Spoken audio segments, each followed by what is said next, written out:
যিনি স্বৈরাচার হাসিনা ফ্যাসিস্ট হাসিনা বিরোধী আন্দোলন সংগ্রাম করতে করতে নিজের জীবন উৎসর্গ করে যিনি এই বাংলাদেশের মানুষের গণতান্ত্রিক অধিকার, ভোটাধিকার, বাংলাদেশের মানুষের বা কথা বলার অধিকার বাস্তবায়নের জন্য নিজেকে বিলীন করে দিয়ে উৎসর্গ করে দিয়ে এই জোরপুকুর বালুর মাঠের এই বালুকে রক্তাক্ত করে সেদিন এই বাংলাদেশের মানুষের দেশনেত্রী বেগম খালেদা জিয়া, আমাদের শহীদ রাষ্ট্রপতি জিয়া রহমান, আমাদের তারেক রহমানের আদর্শের বাংলাদেশ গড়ার জন্য নিজেকে উৎসর্গ করেছিল। আমরা সেই শহীদ নুরুজ্জামান জনির আত্মার মাগফিরাত কামনা করছি, তার পরিবারের প্রতি সমবেদনা জ্ঞাপন করছি। আমরা যারা রাজনীতি করি, আমরা আসলে আমাদের পরিবারের সাথে, আমাদের মা বাবা ভাই বোন সন্তানদের সাথে যতদিন না সময় কাটাই, তার চেয়ে অনেক বেশি সময় কাটাই আমাদের সহযোদ্ধাদের সাথে। এই জনিকে যারা হত্যা করেছে, জনিকে হত্যা করে ওনার বাবা ইয়াকুব ভাই বলেছেন জনিকে হত্যা করার জন্য একটাই গুলি যথেষ্ট ছিল। ওই পশুরা এই মাঠে জনিকে 16টা গুলি করে হত্যা করেছে।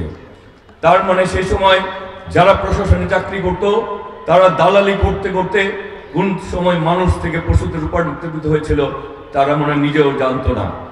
তেমনি তারা আমাদের অনেক হাজার হাজার সহযোদ্ধাকে গুলি করে হত্যা করেছে, আমাদের অনেক সহযোদ্ধাদের গুম করে হয়েছে।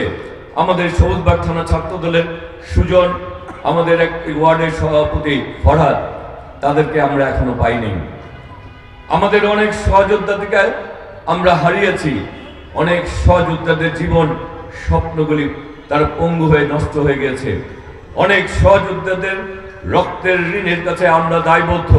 শুধু আমরা দায়বদ্ধ না, সারা বাংলাদেশ দায়বদ্ধ, বাংলাদেশ জাতীয়তাবাদী দল দায়বদ্ধ। আমরা আমাদের রক্তের বিনিময়ে আমাদের আদর্শকে প্রতিষ্ঠা করার মাধ্যমে বাংলাদেশের মানুষের ভোটাধিকার, গণতন্ত্র, বাক স্বাধীনতা এবং আমাদের জাতীয়তাবাদী আদর্শকে বাস্তবায়ন করে ইনশাল্লাহ আমরা আমাদের সেই সহযোদ্ধাদের রক্তের ঋণ ইনশাল্লাহ আমরা শোধ করব।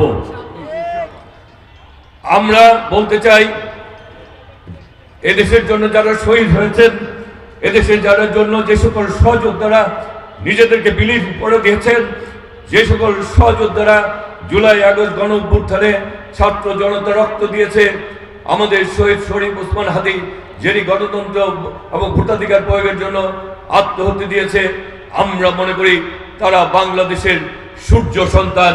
তাদের রক্তের বিনিময়ে বাংলাদেশ আবার একটি বিএনপির চেয়ারম্যান জনাব তারেক রহমানের আগামী পরিকল্পনা যে বাংলাদেশ উনি করতে চান, সেই বাংলাদেশকে আমরা সকলে মিলে ইনশাল্লাহ বাস্তবায়ন করব।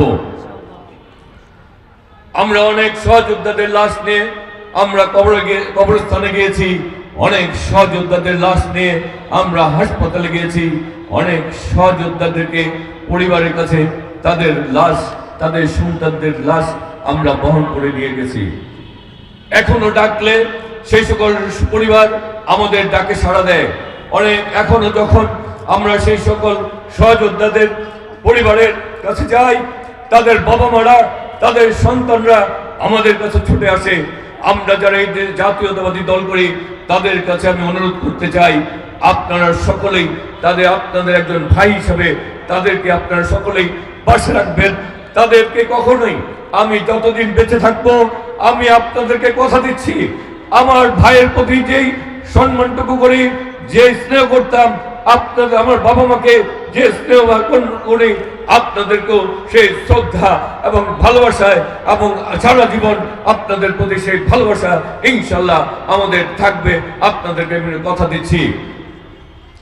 আর সহযোদ্ধাদের রক্তের ঋণ আমরা শোধ করব। আমরা কারাগারে গিয়েছি, অনেক নির্যাতন নিপীড়ন সহ্য করেছি। দেশনেত্রী বেগম খালেদা জিয়া, তারেক রহমানের সেই পথ থেকে বিচ্যুত হয় নাই। ইনশাল্লাহ আগামী দিনে সকল যুদ্ধে সম্মুখ সারিতে থেকে আমাদের সহযোদ্ধাদের স্বপ্নের বাংলাদেশ, গণতান্ত্রিক বাংলাদেশ, ভোটাধিকারের বাংলাদেশ, নিরাপদ বাংলাদেশ, সম্প্রীতির বাংলাদেশ এবং একটি সন্ত্রাস মুক্ত, মাদক মুক্ত এবং চাঁদাবাজ মুক্ত ঢাকা 9কে প্রতিষ্ঠার মাধ্যমেই আমরা আমাদের বাংলাদেশকে বাস্তবায়ন করব।